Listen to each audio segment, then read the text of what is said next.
السلام عليكم ورحمة الله وبركاته. متابعينا الكرام، مواجهة جديدة تجمع بين نادي برشلونة ونادي ريال مدريد ضمن مباريات الجولة 35 من الدوري الإسباني.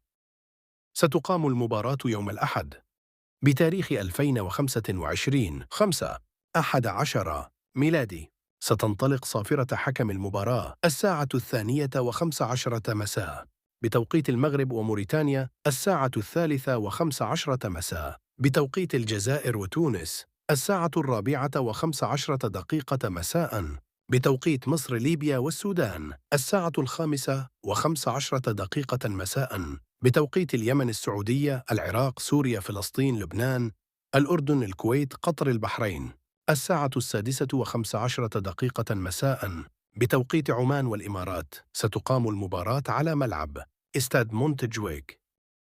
ستعرض المباراة على قناة بي إن سبوت 1 بتعليق عصام الشوالي. هذا كل شيء، وإلى لقاء آخر. سلام. لا تنسى الاشتراك في القناة ليصلك كل جديد.